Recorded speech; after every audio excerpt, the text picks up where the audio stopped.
तो ब्रँड आपल्याला 100% कॉटनचा मार्केटमध्ये आहे, तोच इथे आहे. कॉटनच शकत नाही का त्यामध्ये पॉलिस्टर काही मिक्स नाही, 100% कॉटन. 100% कॉटनचा ताग हा घेतला जातो. सर्वात चांगलं कापड आहे 100% कॉटन.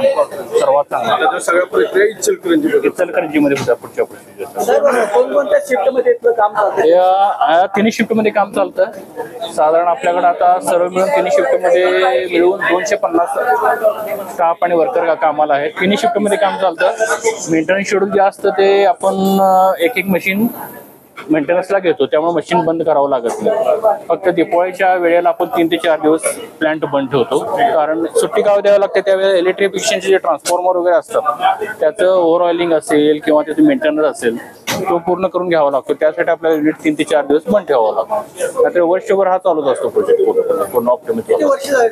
हे 2008 मध्ये प्रोडक्शन सुरू झालेलं. आता जवळजवळ 2008 म्हटलं तरी 16-17 वर्ष झालेलं प्रोडक्शन. कर्मचारी वगैरे किती आहेत? आता मी सांगितलं तुम्हाला की स्टाफ आणि वर्कर कर्मचारी मिळून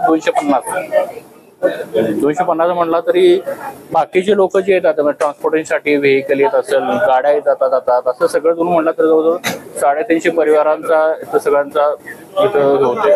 फायर सेफ्टीची काय व्यवस्था आहे? फायर हायड्रंट सिस्टीम आपली आहे. फायर हायड्रंट सिस्टीम आहे, फायर हायड्रंट पोल आहे, ऑटो सिस्टीम आहे. सर्व गोष्टीला पाईपलाईन बाहेर दिसते तुम्हाला. आतमध्ये संपूर्ण प्लांटला ऑटोमेशन आहे. प्रत्येक ठिकाणी प्रत्येक डिपार्टमेंटला नोजल्स लावून ठेवलेले आहेत. फायर फायटिंग आहेत.